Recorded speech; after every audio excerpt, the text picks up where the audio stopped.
Velamal Engineering College, CSE, Cyber Security. Admissions open for 2026. The Chennai Silks in Mega Summer Sale. IBC Tamil நேயர்களுக்கு வணக்கம். இன்றைய சிறப்பு நேர்காணலில் நம்மோடு இணைந்திருக்கிறார். அண்மையில் அதிமுகவிலிருந்து விலகி தன்னுடைய கடிதத்தின் மூலியமாக தன்னுடைய உணர்வுகளை வெளிப்படுத்திய ஜவஹர் அலி அவர்கள். வணக்கம். வணக்கம் சார். அதிமுகவினுடைய ஒரு பிரதான உறுப்பினராக நீங்கள் ரொம்ப வருஷமாக இருந்திருக்கீங்க. முதல்ல ஜவஹர் அலிங்கிறது யார்?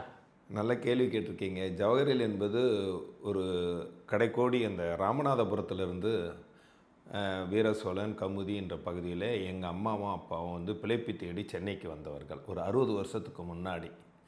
அப்படி ரொம்ப ஏழ்மையான குடும்பம். சென்னையிலேயே நாங்கள் இருந்து எங்கள் தாயும் தந்தையும், அதாவது நாங்கள் அத்தான்னு சொல்லுவோம் இதில், தந்தையரும் இங்கே பிழைப்புக்காக ஒரு தொழில் செய்து பிளாட்பாரத்தில் ஒரு நீண்ட காலமாக வச்சுருந்தாங்க. நானாக ஒரு 4-5 கிலோமீட்டர் 10 கிலோமீட்டர் வரைக்கும் அந்த மூட்டையை தூக்கிட்டுலாம் போய் கஷ்டப்பட்டு வியாபாரத்தை பண்ணியிருக்கேன். அதே சமயத்தில் என்னுடைய தந்தையார்னா யாருன்னா, இந்திய யூனியன் முஸ்லீம் லீக் கட்சியினுடைய காயிதே மில்லத் இருக்கும்போது அந்த கட்சியினுடைய மாநில துணைத் தலைவராக இருந்தவர் எஸ்எம் யூசுப்தீன். வீரே எஸ்எம் யூசுப்தீன் தான் எல்லோருக்கும் தெரியும். அவர் மிகப்பெரிய கவிஞர், சுதந்திர போராட்ட வீரர். அவர் ஒன்லி அரசியல் இந்த மாதிரி பொதுநலம் இப்படியே போயிட்டு இருந்தவர். என் தாய் தான் கஷ்டப்பட்டு எங்களை உருவாக்கி படிக்க வச்சதெல்லாம் என் தாய் தான். அதனால் எங்கள் வீட்டுக்கு காகிதம் இல்லத்தெல்லாம் எங்கள் வீட்டுக்கு வந்திருக்கிறாரு. என் கூட அவர் மடியெல்லாம் உட்காந்து நான் கொஞ்சிருக்கிறேன். அது அந்த அளவுக்கு பிறைக்கொடி இயக்கத்தோடு ஊன்றி இருக்கக்கூடிய ஒரு குடும்பம் தான் எங்களுடையது. எங்கள் குடும்பத்தில் எல்லோரும் அப்படி தான் வளர்ந்தோம். என் தாய் தான் என்னை படிக்க வச்சாங்க. படிக்க வச்சுட்டு ஒரு சூழ்நிலை. அதன் பிறகு நான் ஒரு சிண்டிகேட் வங்கியில் எனக்கு ஒரு வேலை கிடைச்சது. வேலையும் செய்தேன். அந்த சமயத்திலுடைய தான் நம்ம ஆம்ஸ்ட்ராங் இருந்தார். அவரும் என் கூட வேலை செஞ்சுக்கிட்டு இருந்தவர் தான். என் கூட வேலை செஞ்சுருந்தவர். எனக்கு வெளிநாடு போக வேண்டிய ஒரு சூழ்நிலை வாய்ப்பு கிடைச்சது. நான் சிண்டிகேட் வங்கியில் கிளர்க்காக இருந்தேன். அதற்கு பிறகு வெளிநாட்டில் ஒரு நேவியில் எனக்கு ஒரு ஜாப் கிடைச்சது சவுதி அரேபியாவில். அங்கே போய் ஒரு வருஷம் 1.5 வருஷத்துக்கு ஒர்க் பண்ணேன். அது ஒரு நேவி கமாண்டருக்கு செக்ரட்டரியாக ஒர்க் பண்ணேன். மீண்டும் ஏன்னா எனக்கு அரசியல் என்னுடைய ரத்தத்திலே ஊறிடுச்சு. என்னுடைய அப்பா அரசியல் களத்தையே சொல்லி சொல்லி சொல்லி அப்படியே வளர்த்துட்டார். அதனால் மீண்டும் நான் சென்னைக்கு அரசியல் களத்தில் முழுமையாக ஈடுபட்டேன்.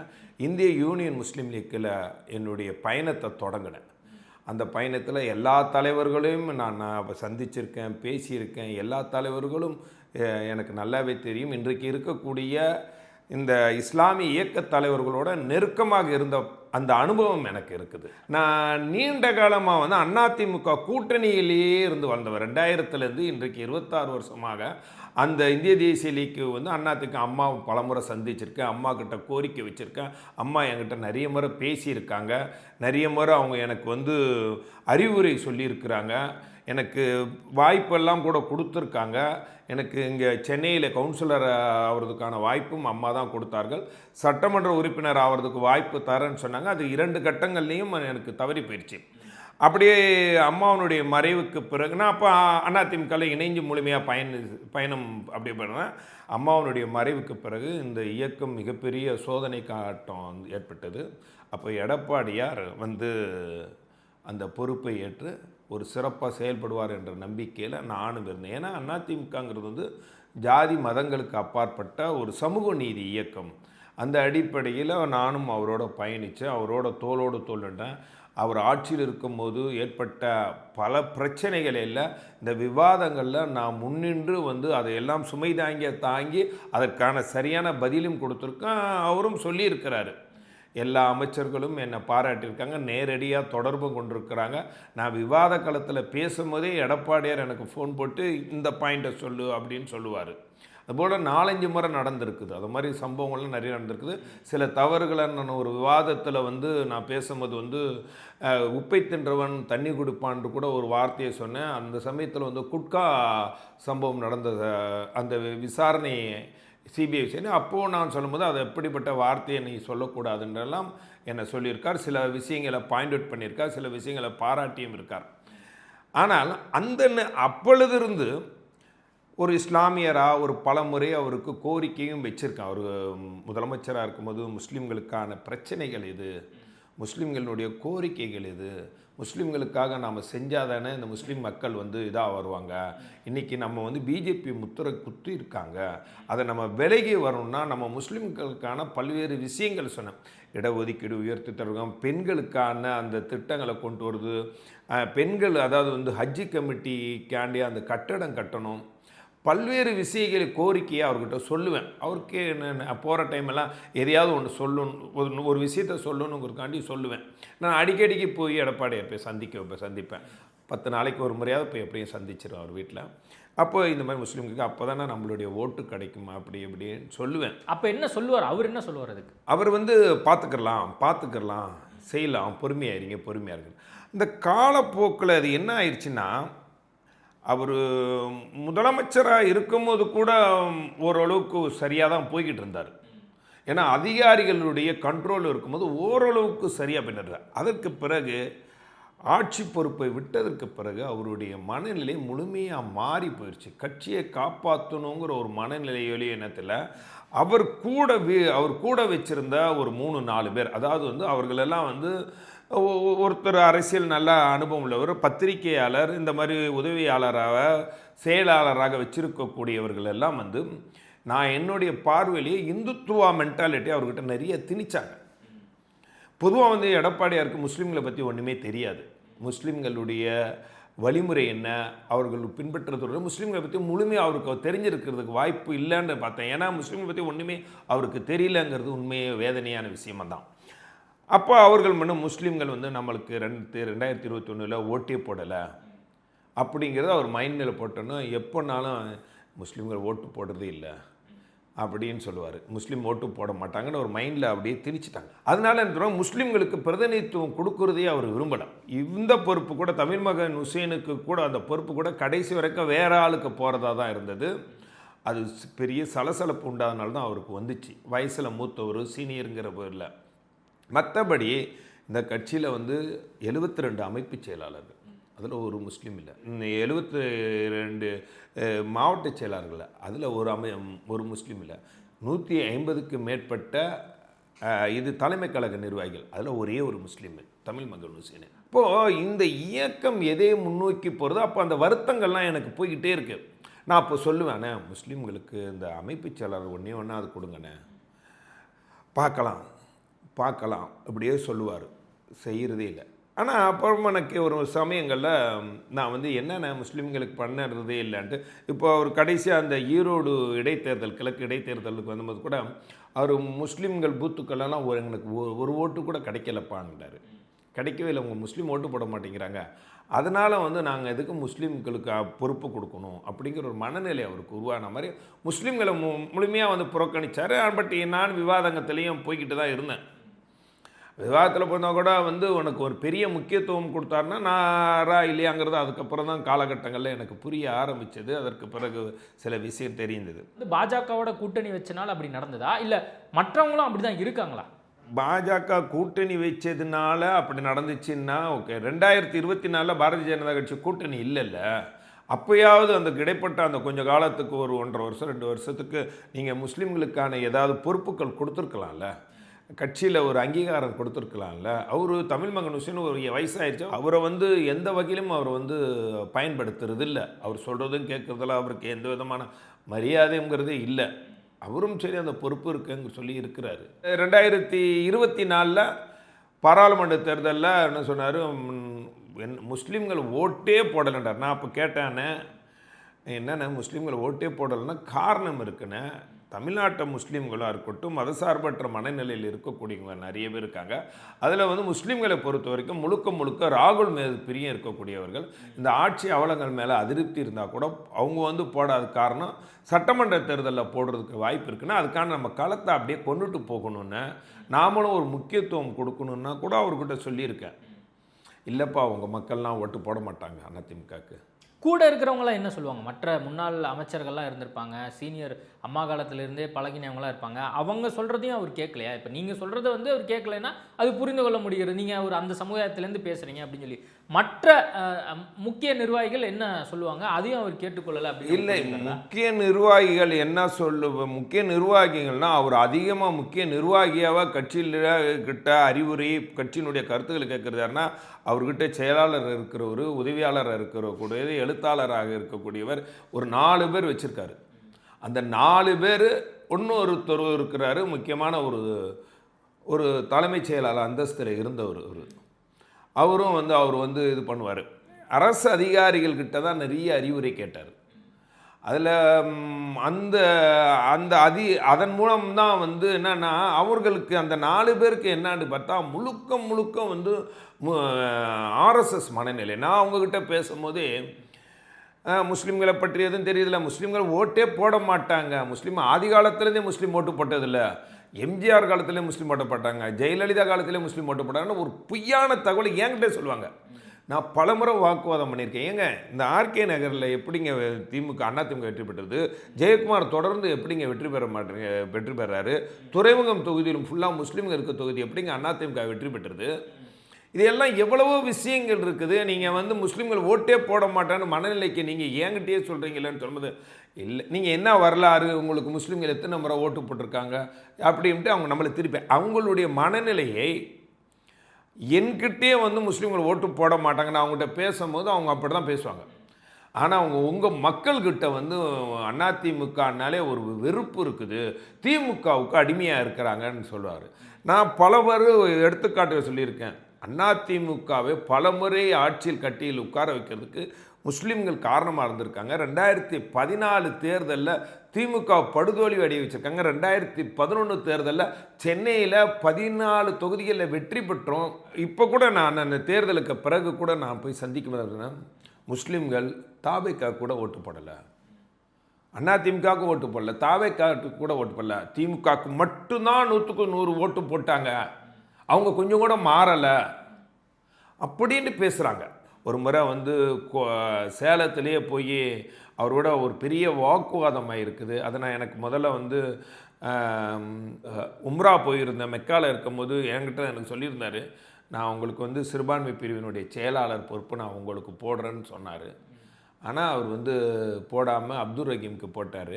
என்னென்னா நீங்கள் சொல்லிட்டீங்க, எல்லாம் நம்பிக்கையோடு இருந்தேன், நீங்கள் போய் இந்த மாதிரி பண்ணுறீங்களா, இது என்னப்படி நியாயம்? இல்லைப்பா இன்னொருத்தவங்கலாம் சொன்னாங்க அதனால் பண்ணிட்டேன். இல்லைண்ணே நான் அந்த நம்பிக்கையோடு இருந்தேனே, அப்போ இப்படி பண்ணிட்டீங்கன்னு சொல்லி கொஞ்சம் வார்த்தைகள் தடிச்ச கொள்ள அதுலேருந்து என்னை கொஞ்சம் அவாய்ட் பண்ணிட்டார். ஒரு 6 மாதம் என்னை அப்படியே ஓரம் கட்டிட்டார். அவருடைய மனநிலை அப்படியே ஓரம் கட்டி இது பண்ணிட்டார். நான் பலமுறை போய் அண்ணா நான் அப்படிப்பட்டவன் இல்லை, கோமா பேசக்கூடியவெல்லாம் இல்லைண்ணே, நீங்கள் அதெல்லாம் பெருசாக எடுத்துக்கிறேன் அப்படின்னு கொஞ்சமாக அப்படி மாறி இந்த கடந்த 1 வருஷமாக தேர்தல் சமயத்தில் நான் தேர்தலில் இப்போ டிவியில் பேசுகிறதுக்கு ஆரம்பித்தார். அதுக்கப்புறம் முன்னாடிலாம் இது பண்ணலை. இது ஒரு நிலை. ஏன்னா அதிமுகவை பொறுத்த வரைக்கும் பிஜேபியினுடைய அழுத்தம் கொஞ்சம் இருக்குது அந்த கட்சியில். அது எப்படி டெல்லி தலைமையிலேருந்து வருதா இல்லை இங்கேயே பிஜேபி சார் டெல்லி தலைமையில் வருதா கொள்றதா அது எனக்கு தெரியல. அப்போ அதுக்கெல்லாம் இங்கேயே அவருக்கு அறிவுரை சொல்லக்கூடியவர்கள், அவர் கருத்துக்களை பதிய வைக்கக்கூடவங்க, இதெல்லாம் முஸ்லீம்களுக்கு எதிரான கருத்துக்களை பதிய வைக்கிறாங்க. அவர் இல்லை இப்போது கடந்த முறை 2024 பாஜகவோட கூட்டணி வச்சுருந்தா நம்ம வெற்றி பெற்றிருக்கலாம் அப்படிங்கிற கருத்தை இப்போ இருக்கக்கூடிய எஸ்பி வேலுமணி இவங்க எல்லாமே சொன்னதை நம்ம பார்த்தோம். இப்போ 2026 பாஜகவோட கூட்டணி வச்சு கடைசியாக ஒரு தொகுதியில் தான் பாஜக வெற்றி பெற்றிருக்கு. அப்போது மற்ற முன்னாள் அமைச்சர்களும் அதை என்கரேஜ் பண்ணுறாங்களா? இப்போ அந்த மாதிரி கருத்துக்களை பொதுச் செயலாளர் கொண்டு இல்லை, முன்னாள் அமைச்சர்களுடைய மனநிலையும் பிஜேபி கூட கூட்டணி இருக்கணும், தாங்க சேஃபாக இருக்கணும், எல்லா வகையிலையும் இந்த பிரச்சனைகள், ஊழல் பிரச்சனை, ரெய்டுகள் சேஃபாக இருக்கணும்ன்ட்டு பொதுவாக அமைச்சர்களுக்கு எல்லா அமைச்சர்களும் இருக்கிறதோ அவர்களுக்கும் இருந்தது. ஆனால் இவர் முஸ்லீம்களை மற்ற அமைச்சர்களை ஒதுக்குங்க, முஸ்லீம்களுக்கு பொறுப்பு கொடுக்க வேணாம்லாம் சொல்ல மாட்டாங்க. இன்னும் குறிப்பாக சொல்லப்போனால் இந்த சிஏஏ சட்டம் வரப்போதெல்லாம் எனக்கெல்லாம் ஒரு இக்கட்டான ஒரு சூழ்நிலை ஏற்பட்டது. எப்படிப்பட்ட சூழ்நிலைன்னா அதை எனக்கு சொல்ல முடியாதுன்னு. நான் 5 வேளை தொழக்கூடியவன், 5 கடமைகளை முழுமையாக ஏழைகளுக்கு உதவி செய்யக்கூடியவன், நோன்பு முழுமையாக பிக்கக்கூடியவன், ஹஜ்ஜி செய்யக்கூடியவன். நான் வந்து 5 முறை ஹஜ்ஜி செஞ்சுருக்கேன், 14 முறை உம்ரா போயிருக்கேன், மெக்கா போயிருக்கேன், குடும்பத்தோடு ஒவ்வொரு வருஷம் போயிருக்கேன். அப்படிப்பட்ட ஆள் பள்ளிவாசல் அந்த சிஏ சட்டத்தை ஆதரித்து பேசுனதுனால, ஏன்னா எனக்கு அழுத்தம், அந்த சட்டத்தை நீங்கள் ஆதரித்து பேசணும்னு அழுத்தம், நீங்கள் தான் போகணும்னு என் அழுத்தத்தின் கொடுத்ததுனால நான் வந்து சிஏ சட்டத்தை ஆதரித்து வச்சேன். அது முஸ்லீம் மக்களோட மிகப்பெரிய கோபத்தை என் மீது உருவாக்குச்சு. அப்போ கூட இந்த கட்சிக்காக இருந்தேன். முஸ்லீம் மக்கள் வந்து ஜமாத்தார்கள்லாம் என்னங்க நீங்கள் ஒரு இஸ்லாமியராக இருந்து நீங்கள் டிவியில் நல்லா பேசுகிறீங்க கொள்றீங்க, நாங்கள் ரசித்தோம், நீங்கள் அரசியல் ரீதியான சிஏ சட்டத்தை ஆதரிக்கலாமா, இப்படியெல்லாம் பேசலாமான்ட்டு என்னை ரொம்ப வசைமாறினாங்க, வசைப்பொழிஞ்சு பேசுனாங்க. நீங்கள் இதெல்லாம் தவறுங்க, விடணுங்க, அல்லாவுக்கு பயங்க. நான் வந்து நான் அல்லாவுக்கு முழுமையாக பயந்தவன். ஆனால் நான் அப்போ என்ன சொன்னேன்னா, சிஏ சட்டத்தால் தமிழ்நாட்டில் வந்து எடப்பாடியார் எல்லா வகையிலையும் நம்மளை பாதுகாப்பார், முஸ்லீம்களுக்கு எந்த பிரச்சனை வராதபடி இருப்பார், அப்படி எல்லாம் கருத்துக்களை பதிய வச்சேன். பொதுவாக சிஏ சட்டத்தை வந்து பல்வேறு வகையில் திசைகளில் நம்ம அணுகணுன்னா அதில் பாதிப்பும் இருக்குது. அப்படிங்கும்போது இப்போ நான் வந்து அந்த கட்சி மீது இருக்கக்கூடிய அந்த விசுவாசம், அவர்கள் சொன்னதின் அடிப்படையில் எல்லாம் இருந்தேன். இந்த கட்சிக்காக என்னுடைய முழு மூச்சை கொடுத்து உழைச்சிருக்கேன். அதிமுகவுக்காக ஜவஹர் அலி என்ன நிறைய பண்ணியிருக்கேன். அதான் சொல்கிறேனே, நான் வந்து பேசாத ஊர்கள் போய் இல்லை கூட்டங்களில் போய் பேசியிருக்கேன். காசு வாங்காமல் பேசக்கூடிய பேச்சாளர் நான். யார்கிட்ட எல்லா அதிமுக சார்பில் ஏற்பட்ட ஒவ்வொரு கூட்டங்களையும் கலந்துருக்கேன். ஒவ்வொரு தேர்தலையும் போய் எனக்கு சீட்டு இல்லாட்டினா கூட மக்களை நேரடியாக சேர்ந்து மைக்கில் மட்டும் பேச மாட்டேன். இப்போ கூட எடப்பாடி, இந்த தேர்தல் எடப்பாடி தொகுதியில் போய் வீடு வீடாக முஸ்லீம்களுக்கிட்ட போய் ஒவ்வொரு வீடு வீடுக்காக சொன்னேன். அண்ணன் தங்கமணி வேணும் வீடு வீடுக்கு அந்த மைக்கில் பேசுகிறதுங்கிறது சில இடங்களுக்கு வீடு வீடாக போய் பிரச்சாரம் பண்ணியிருக்கேன். இது நீண்ட காலமாக 2011 நான் பண்ணிக்கிட்டு இருக்கக்கூடியது. 2011 அப்படி ஒரு பயணத்தை ஆரம்பித்தேன். அம்மா இருக்கும்போதே ஆரம்பித்து வீடு வீடாக பிரச்சாரம் போவேன். 2014 பண்ணேன், 2016, 19, 21, 24, 26 எல்லா தேர்தலையும் என்னுடைய பங்கு இல்லாமல் அந்த தேர்தல் நடந்ததே இல்லை. நான் வந்து அதுக்காக 15 நாள் வீட்டில் இருக்க மாட்டேன். அப்போ இந்த கட்சிக்காக முழுமையாக உழைச்சிருக்கேன். கட்சிக்காக நான் என்ன பண்ணணுமோ அதெல்லாம் செஞ்சுருக்கேன். அதெல்லாம் இப்போ நீங்கள் விலகத்திற்கான காரணத்தை வந்து சொல்லியிருக்கீங்க. 4 காரணம் இருக்குது. அதில் வந்து கட்சியில் உண்மையாக உழைப்பவர்களுக்கு வந்து அங்கீகாரம் இல்லை அப்படின்னு சொல்லி, என்ன வந்து அங்கீகாரம் கொடுக்கப்படுறதில்ல, அது வந்து உங்களுக்கு மட்டும் இல்லை, நீங்கள் பொதுவாக எல்லாருக்குமே சொல்லி தான் இதை வந்து போட்டிருக்கிறதா நான் பார்க்குறேன். எப்படி அங்கீகாரம் மறுக்கப்படுகிறது? பல பேரை நான் பார்த்துருக்கேன், என்னை விட்டுருங்க, பல பேரை பார்த்துருக்கேன். இந்த கட்சிக்காக உழைக்கக்கூடியவர்கள் மீட்டிங் கலந்துக்கணும்னா கட்சிக்காக ஏதாவது ஒரு வகையில் பிரச்சாரத்தை மேற்கொள்ளவங்களுக்குன்னா பொறுப்பே இல்லை. இங்கே என்னண்டா, ஒரு மாவட்ட செயலாளர் என்ன சொல்கிறாரோ அதுதான் அவருக்கு பொறுப்பு கொடுப்பார்.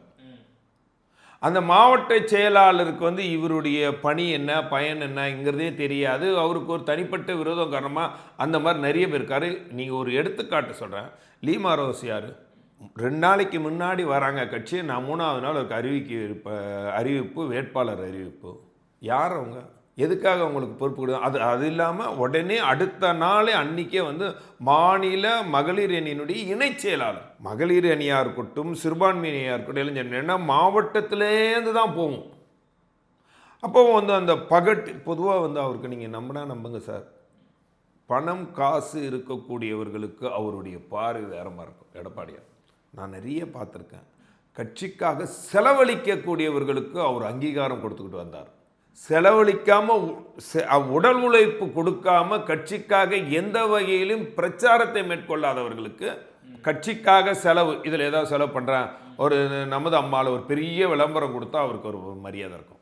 அதை மாத்திரம் கொடுத்து கட்சி நடத்திக்கிட்டு இன்றைக்கி வேட்பாளராக பல பேரை நம்ம சென்னையிலேயே பார்த்தேன். நான் ஒரு வீடு கட்டும் போது அந்த வீட்டுக்கு வந்து குரான் ஓதுறதுக்காண்டி இமாம்களை கூப்பிட்டேன். இமாம் எனக்கு நண்பராக இருந்தால் கூட 10 இமாம்கள் வந்து அந்த திருக்குரானை முழுமையாக ஓதி முடிக்கணுங்கிற நிலையில் 10 இமாம்களில் வந்து பல பேர் ஜவஹர் அலி வீட்டுக்கு நான் அவங்க வரமாட்டோம், அவர் வந்து சிஏ ஆதரித்து பேசக்கூடியவர் அப்படின்னு சொல்லும்போது என் மனசு எவ்வளோ வேதனைப்படும். இதையெல்லாம் தாங்கி நான் சொன்ன ஒரு கட்சியாக நான் ஏன் இதுக்காக இருந்தேன்னு ஒரே ஒரு விஷயத்தை நான் சொல்ல விரும்புகிறேன். இன்னைக்கு இஸ்லாமிய தலைவர்களாக இருக்கக்கூடிய பல பேர் எனக்கு கொடுத்த அறிவியல், நம்ம தமீமுன் அன்சாரி என்ன இருக்கட்டும், தெகலான் பாவி அண்ணனாக இருக்கட்டும், நெல்லை முபாரக்காக இருக்கட்டும், நம்ம உமர் ஃபாரூக் என்னுடைய நண்பராக இருக்கட்டும், இந்த பல இஸ்லாமிய தலைவர்கள், நம்ம பாக்கர் அண்ணன் இருக்கட்டும், முனீராக இருக்கட்டும், இவர்கள்லாம் என்ன சொல்லுவாங்க, நீங்கள் ஒரு கட்சியில் ஐக்கியமாயிட்டீங்க, உங்களுக்கு பல்வேறு அவதூறுகள் வரும், ஆனால் அவதூறுகள்லாம் நீங்கள் பொறுத்துக்கிட்டு போகணும். ஏன்னா இந்த சமுதாயத்துக்கு ஒரு வகையில் நீங்கள் நல்லது செய்கிறீங்க. நீங்கள் நம்ம சமுதாயம் என்பது எல்லா கட்சிகள்லேயும் பிரிஞ்சிருக்கணும். இன்றைக்கி ஒரே கட்சியில் போய் அடங்கி இருக்கிறது இந்த சமுதாயத்துக்கு நல்லதில்லை. நாளைக்கு அதிமுக ஆட்சி வரும்போது அதிமுக எம்எல்ஏக்களையோ அமைச்சர்களையோ அதிமுக ஒரு கோரிக்கை வைக்கிறதுக்காக நீங்கள் தேவைப்படுவீங்க, நீங்கள் கோரிக்கை வைக்க முடியும். இப்படி எல்லா கட்சிகளும் பிரிஞ்சு இருக்கிறது தான் நம்ம சமுதாயத்துக்கு நல்லது. எந்த நிலையிலையும் நீங்கள் இப்படி ஒரு முடிவு எடுத்துறாதீங்க. சிஏ சட்டம் நீங்கள் உங்கள் ஸ்டாண்டில் பேசுங்க, நாங்கள் எங்கள் ஸ்டாண்டில் இருப்போம். ஆனால் நீங்கள் உங்கள் ஸ்டாண்டில் நம்ம கட்சிக்கு விரோதமாக எந்த வகையிலும் செயல்பட்டுறக்கூடாதுன்னு சொன்னாங்க. இதெல்லாம் ஏன் சொன்னேன்னா, இது எதுக்காக அவங்க சொன்னாங்கன்னா, அதிமுக ஒரு சமூக நீதியான இயக்கம். இந்த இயக்கத்தில் ஏற்கனவே முஸ்லீம் இருந்தாங்க. அந்த கட்சியை விட்டு போனால் ஒரு வகையில் இவங்களை அதிமுகவை பிஜேபி கிட்ட முழுமையாக தள்ளி, இது பிஜேபி எப்படி ஆர்எஸ்எஸ் மென்டாலிட்டியோடு இருக்கோ அதே ஒரு மனநிலைக்கு அவங்களையும் தள்ளி முழுக்க முஸ்லீம்களை வேணாம், முஸ்லீம்கள் நம்ம கட்சியிலே இல்லைங்கிற நிலைக்கு தள்ளிட்டோன்னா அவங்களும் ஒரு ஆர்எஸ்எஸ் இயக்கம் போல் பிஜேபி போல் போயிடுவாங்க. இப்போ 19 மாநிலத்தில் எம்எல்ஏல எம்பி இல்லைன்னா அதே நிலைக்கு இவங்களும் தள்ளிடக்கூடாதுங்கிற ஒரு மனநிலையில் என்னை சேர்ந்த அந்த நண்பர்கள் முஸ்லீம் தலைவர்கள்லாம் சொன்னாங்க. இதை நான் உணர்ந்தேன். நாமளும் போயிட்டுன்னா ஒரு அதிமுகவினுடைய குரலாக ஒரு முஸ்லீம் ஒழிக்கிறாருன்னு நம்ம முஸ்லீம் மக்களுக்கும் முஸ்லீம் சமுதாயத்துக்கு பெருமை. போயிட்டோன்னா அப்போ முஸ்லீம்கள் முழுமையாக அதிமுக புரட்சிட்டாங்கன்னா ஆட்சிக்கு வந்துடுச்சுன்னு வைங்களேன், முஸ்லீம்களுக்கான நல்ல திட்டங்கள் செய்ய மாட்டாங்க. அதனால் நாம் அதை விட்டுறக்கூடாத நிலையில் தான் நான் அந்த கட்சியில் நீண்ட காலமாக பல கவலைகள் வேதனைகள் எவ்வளவோ இருந்தாலும் நான் பயணித்தேன். இதுதான் உண்மை. இப்போ அதிமுகவில் ஒட்டுமொத்தமாக இப்போ எத்தனை முஸ்லீம் சார்ந்திருக்கக்கூடிய நபர்கள் இருக்கிறதா உங்களுக்கு தெரியும்? இருக்காங்க. எல்லா இடத்துலையும் சிறுபான்மை பிரிவு எல்லா இடத்துலையும் ஆக்டிவாக இருக்கா? அதில் ஆக்டிவாக குறிப்பிட்ட ஒன்றுனா ஒரு 10 பேர் இருப்பாங்க, அவ்வளோதான். 10-15 பேர் இருப்பாங்க. எல்லாருக்கும் என்னாண்டா, அதுவும் இந்த 2026 தேர்தலுக்கு அப்புறம் அதுலேயும் பாதி பேர் போயிடுறாங்க. என்னாண்டா, ஒரு முஸ்லீம் கூட சீட்டு கொடுக்கல, சிறுபான்மை பிரிவை சேர்ந்த ஒருத்தர் கொடுக்கல.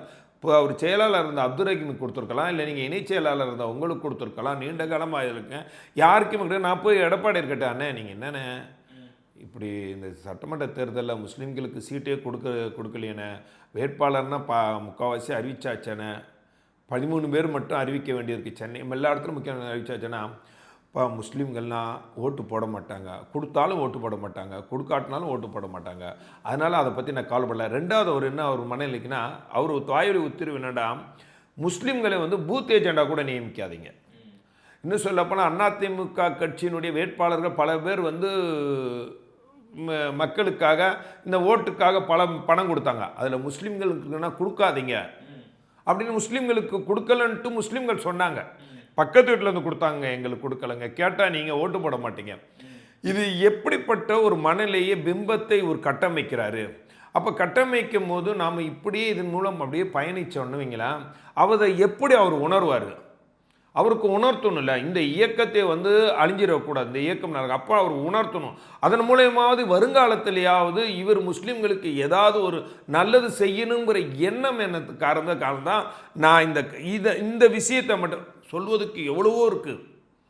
நான் முஸ்லீம் சமுதாயத்துக்காக நாம் விலகினேன்னு சொல்லக்கூடிய விஷயமா இது அவருக்கு உணரணும். அதன் மூலயமா இனிமேந்தாவது முஸ்லீம்களுக்கு முக்கியத்துவம் கொடுக்கணுங்கிற ஒரு நிலையில தான் இந்த இதுலேருந்து விலகி இருக்கேன் அப்படின்னு சொல்கிறேன். நீங்கள் விலகத்துக்கான இன்னொரு ரீசன் நீங்கள் சொன்னது என்னென்னா, மதவாதிகளிடம் அடகு வைத்ததன் காரணமாக தலித் சமூகத்தை சார்ந்த திருமாவளவன் தமிழகத்தில் முதல்வராவதை தடுத்து நிறுத்தியுள்ளார் அப்படிங்கிற ஒரு உண்மை சார். அது உண்மை சார், உண்மை அது.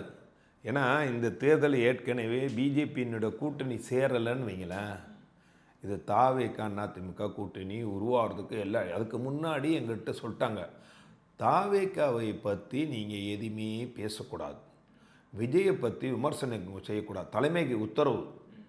எப்போ போன வருஷம்லாம் நம்ம கூட்டணி சேர போகிறோம், எந்த விமர்சனமும் செய்தி தொடர்பாளர்கள் பண்ணக்கூடாதுன்னு சொல்லி விமர்சனம் அந்த நிலையில் தான் போய்கிட்டு இருந்தது. ஆனால் எப்போ அந்த ட்ராக் மாறுச்சு? கரூர் சம்பவத்துக்கு அப்புறமா கூட ட்ராக் கரெக்டாக தான் இருந்துச்சு. கரூர் சம்பவத்துக்கு அப்புறம் கூட இந்த பிஜேபி கூட்டணி சேர்ந்தாங்கள, போன வருஷம் சேர்ந்தாங்கள, அப்பயே கொஞ்சம் கொஞ்சம் மாறிச்சு. அப்போ கூட இவருக்கு இந்த பிஜேபி கழட்டி விட்டுட்டு வந்துடலான்ற நிலைமையில் கூட இருந்தார். இந்த கரூர் சம்பவம் அதற்கு பிறகு ஏதோ தாவேகா அவர்கள் ஒரு எடுத்த முடிவாக இருக்கட்டும், ஏதோ ஒரு காரணங்கள், இவர் பிஜேபி கூட்டணியில் இவர் ஏற்கனவே சேர்ந்துட்டாரு, அதனால் வந்து நம்மளையும் சேர்த்து போட்டு 3 பேராக போட்டியிட வைக்கிறாரு அப்படின்ட்டு அவங்களுக்கு வந்து பிஜேபியை நம்ம ஆதரித்து போயிட்டோன்னா நம்ம ஒன்றுமே இல்லாமல் போயிடுவோம். அப்படி வந்து எப்படி தீய சக்தி திமுக எங்களுடைய கொள்கை எதிரி பிஜேபிங்க அதுக்கே வந்து அடிப்படை எல்லாமே உடச்சி போயிடுவோமோ அப்படிங்கிற நிலையில தான் இவர்கள் அப்படியே கொஞ்சம் கொஞ்சமாக விலகி போயிட்டாங்க. பிஜேபி அதிமுகவும் தாவேக்கும் கூட்டணி சேர்ந்திருந்தா ஒரு பெரிய வெற்றியை கிடைச்சிருக்கும். அந்த நிலைமையில் ஆனால் சேராதனால என்ன அது வெற்றி வந்து பெரும்பான்மை தாவேக்காக்கு கிடைச்சது. இப்போ கிடைச்சது அதாவது பெரும்பான்மை எம்எல்ஏக்கள்னா கூட நீங்கள் வந்து தாவேக்காவுக்கு அதிகமான வாக்கு வங்கி 30%, 35% கிடைச்சது. மந்திரி சபை அமைக்கக்கூடிய சூழ்நிலை அவர்களுக்கு இருக்கும்போது திமுக கூட இவர்கள் பேச்சுவார்த்தை நடத்தினார்கள். 2 பேரும் சேர்ந்து ஒரு அரசை அமைக்கலாம், அதெல்லாம் உண்மை. அதற்கு திமுக தலைமையும் ஒப்புக்கொண்டார்கள். ஆனால் 2 பேர் சேர்ந்தாலும் கூட்டணி கட்சி சேராத பொழுது இது நடக்காது என்ற நிலையில் அப்போது ஒரு ஆப்ஷன் வருது. கூட்டணி கட்சிகள்லாம் ஏற்றுக்கலாம் அப்படின்னா வந்து இப்போ திருமாவளவனை முதல்ல இவர் ஏற்றுக்கிட்டார். 2 பேரும் கூட்டணி சேரலாம்னு ஏற்றுக்கிட்டார். இதெல்லாம் உண்மைதான். ஏற்றுக்கிட்ட சமயத்தில் அதுக்கப்புறம் தான் வந்து இல்லை கூட்டணி கட்சிகள்னால் வந்து எடப்பாடியை மீண்டும் வந்து கம்யூனிஸ்டுகளோ இவர்களோ ஆதரிக்க மாட்டாங்க, விசிகாவோ ஆதரிக்க மாட்டாங்க. அப்போ நம்ம வந்து ஒரு ஆப்ஷன் வைக்கலாம், முதலமைச்சராகவோ இல்லை 2 முதலமைச்சராகவோ இணை முதலமைச்சராகவோ வச்சுட்டு அவரை வந்து திருமாவளவனை கொடுத்துட்டு அப்படின்னு இவரை செகண்டாக வைக்கலாம். அப்படிங்கும்போது இவர் ஒத்துக்கிட்ட மாட்டேன்ட்டார். இருந்தால் நான் முதலமைச்சர், இல்லாட்டினா வந்து நான் ஒத்துக்கிற மாட்டேன். அது வந்து அவர் இருந்தாருன்னா அவருடைய விடுதலை சிறுத்தைகளுடைய ஆட்சி மாறி தான் போயிடும் அப்படின்னு ஒத்துக்கிற மாட்டேன்ட்டார். காரணம் முதலமைச்சர் பதவியை விட்டு கொடுக்கறதுக்கு இவர் எந்த வகையிலும் தயாரில்லை. இவருக்கு வந்து பதவி சுகம், இதுக்காக எத்தனையோ விஷயங்களை கையாண்டிருக்கார். அது நான் இப்போ பேசுனா அரசியலுக்காக பேசுகிறேன்னு சொன்னால் சசிகலாவை காலி பண்ணதாக இருக்கட்டும், அண்ணன் ஓபிஎஸ் அண்ணனை காலி பண்ணதாக இருக்கட்டும், இப்பொழுது கூட வந்து இன்றைக்கி கூட ஒரு நல்ல சந்தர்ப்பம். இவர் வந்து அமைச்சர்களுக்கு இப்போ ஒரு கூட்டணி தாவேக்காவோட சேரமுன்னா சேர்ந்துருக்கலாம். அதை தான் அமைச்சர்கள் வேலுமணி என்ன சிவி சண்முகம்லாம் போய் எடுத்து சொன்னாங்க. என் காதுக்கு வந்து என்ன எடுத்து சொன்னாங்க, நம்ம தாவேக்கா மந்திரி சபையில் நம்ம இணைஞ்சு செயல்படலாம். எனக்கு மேலே ஒருத்தர் நான் இருக்கிறத நான் விரும்புறதில்லை அப்படின்னு சொல்லிட்டார் அவர்.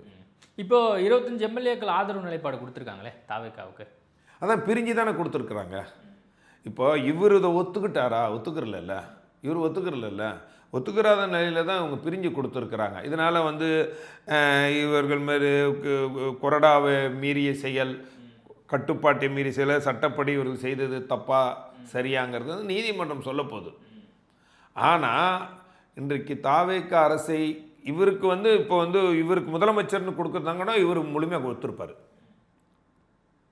அப்போ உங்களுக்கு என்ன இருக்குன்னா மற்ற அமர்கள்லாம் அமைச்சராகக்கூடாது, அல்ல நானும் ஒரு அமைச்சராக இருந்து என் கீழே ஒருத்தர் வந்து என்னை விட ஒரு ஜூனியர் வந்து இப்போ நீ வந்து எனக்கு மேலே இருக்கக்கூடாதுன்னு மனநிலை இவருக்கு. இல்லை திருமாவளவன் ஆகக்கூடாதுன்னு ஏன் நினச்சதான் நீங்கள் நினைக்கிறீங்க? நெருடல் இருந்திருக்கு. அது சமூக ரீதியாகவோ இல்லை சமத்துவத்தின் ரீதியாகவோ இல்லை வேறு ஏதோ வந்து ஒரு சக்தியை நம்ம முன்னிறுத்திடக்கூடாது என்பதாலேயோ அப்படி ஏதோ அவருக்கு ஒரு நெருடல் இருந்திருக்கிற மாதிரி தான் நான் பார்க்குறேன். அதான் இப்போ நீங்கள் ஒட்டுமொத்தமாக இப்போது அதிமுகலேருந்து விலகிட்டீங்க, அடுத்து நீங்கள் சேரப்போகிற கட்சி வந்து தாவேக்கா தானே? இல்லை, எனக்கு அப்படிப்பட்ட எண்ணமெல்லாம் எதுவுமே இல்லை. நான் தாவேக்காவுக்கு போவேனா எல்லாருக்கே ஃபோன் பண்ணி கேட்குறாங்க, நீங்கள் தாவேக்காவுக்கு போவீங்களா இல்லை திமுகவுக்கு போவீங்களா? எனக்கு தாவேக்கா போகிறதுக்காக எண்ணமும் இல்லை, திமுகவுக்கு போகிறதுக்கான எண்ணமும் எனக்கு இல்லை. ஆனால் நான் அரசியல் களத்தை முன்பை விட ரொம்ப வேகமாக செயல்படணும்னு இருக்கிறேன். சமுதாயத்துக்காக உழைக்கணும், மக்களுக்காக மதசார்பற்ற நிலையில் எடுத்து விளிம்பு மக்களுக்காக பாடணும். அதே சமயம் ஒரு மிகச்சிறந்த சமூகமாக இருக்கக்கூடிய பிராமண சமூகத்தை இன்றைக்கு ஒரு கட்சிகள் புறக்கணிக்கிறாங்க. அது வந்து ரொம்ப தவறான விஷயம். இன்று அரசியல் கட்சி தலைவர்கள் சனாதனம் பேசி அந்த சமூகத்தை கொச்சைப்படுத்துகிறாங்க, இழிவுபடுத்துகிறாங்க. இதெல்லாம் வேதனையான விஷயம். இது போன்ற நிலைகள்லாம் தமிழ்நாட்டில் வரவே கூடாது. அந்த சமூகம் ஒரு அமைதியான சமூகம், பிராமண சமூகம். அந்த சமூகத்தோடு நான் ஒன்றி வாழ்ந்தவன். என்னுடைய நண்பர்கள் எல்லாம் பிராமண சமூகம். அந்த சமூக வீட்டில் நான் சாப்பிட்டு வளர்ந்து என்னை வளர்த்தவர்கள். அப்படியெல்லாம் இருந்தவன். நான் பெரம்பூரில் இருக்கும்போது பட்டே ரோட்டில் ஐயப்பன் கோயிலில் தான் நாங்கள் வந்து ஏழையாக இருக்கும்போது அங்கே எனக்காண்டி முதல்ல அந்த பிரசாதமே எனக்கு முதல்ல கொண்டு வந்து கொடுப்பாங்க. என்னவெல்லாம் பாகுபாடு, இந்த பாய் பையன் அப்படின்லாம் பாகுபாடெல்லாம் பார்த்ததில்லை. கொடுப்பாங்க, எது செஞ்சாலும் கொண்டு வந்து கொடுப்பாங்க. அந்த பிராமணர் வீட்டுக்குள்ளெல்லாம் போய் நான் போய் சாப்பிட்ருக்கேன், பல வருடங்கள் சாப்பிட்ருக்கேன். அந்த மாதிரி இது எதுக்கு இதை மாதிரி சொல்கிறேன்னா, அந்த சமூகத்தில் இருக்கக்கூடிய ஒரு சிலர் வந்து தவறு செய்யலாம், தப்பு செய்யலாம். அதுக்கான ஒட்டுமொத்த சமூகத்தை பிராமண சமூகத்தை தமிழ்நாட்டினுடைய அரசியல் சக்திக்கு எதிரானவர்கள் மாதிரி ஒரு நிலையை இங்கே கொண்டு போகிறாங்களே, இதை விட மோசம் எதுவுமே இல்லை. அதனால் அந்த சமூக மக்களுக்கும் பிரதிநிதித்துவம் கிடைக்கணும். அந்த சமூக மக்களும் வாழ்க்கையில் எப்படி சிறுபான்மை மக்களை, விளிம்பு நிலை மக்களை வாழ்வாதாரத்தில், இந்த பொருளாதாரத்தில் இது அரசு வேலைப்பளு உயர்த்தணுண்டு ஒவ்வொரு குரலும் இருக்கும். அதே மாதிரி அந்த மக்கள் உங்களுக்கு தெரியல. ஒரு சிலர் வந்து நாங்கள் 10 பேர் பிராமணர்கள் உயர்ந்திருக்கிறாங்கன்னா பார்த்தீங்கன்னா 95 பேர் பிராமணர்கள் வந்து ரொம்ப கஷ்டமான சூழ்நிலையில் வருமானமின்றி வாழக்கூடிய எத்தனையோ என்னுடைய நண்பர்கள் சகோதரர்களை பார்க்குறேன். அந்த சமூகம் வாழ்க்கையில் முன்னேறணும். அவர்களுக்கான இதை நான் வேறு எது சொல்ல, எதுக்கு சொல்கிறேன்னா, அந்த மாதிரி ஒரு நிலையை எடுக்கணும். அதுக்காண்டி வந்து நாம் நம்மளால் முயன்ற முயற்சி எடுக்கணும். ஒரு கட்டமைப்பை உருவாக்குறதுக்கான பணிகளை செய்யணும் அப்படிங்கிற எண்ணம் எனக்கு இருக்குது. அப்போ நீங்கள் கட்சியில் பயணிக்க போகிறதில்ல, ஒரு அமைப்பாக ஒரு செயல்படுத்தணுங்கிற எண்ணம் தான் தற்போது வரைக்கும் எனக்கு இருக்குது. நிறைய விஷயங்கள் குறித்து பேசியிருக்கோம். நேர்காணல் கொடுத்ததுக்கு மிக்க நன்றி. நன்றி சார். வணக்கம் sir. Velamal Engineering College, CSE, Cyber Security. Admissions open for 2026. The Chennai Silks in Mega Summer Sale.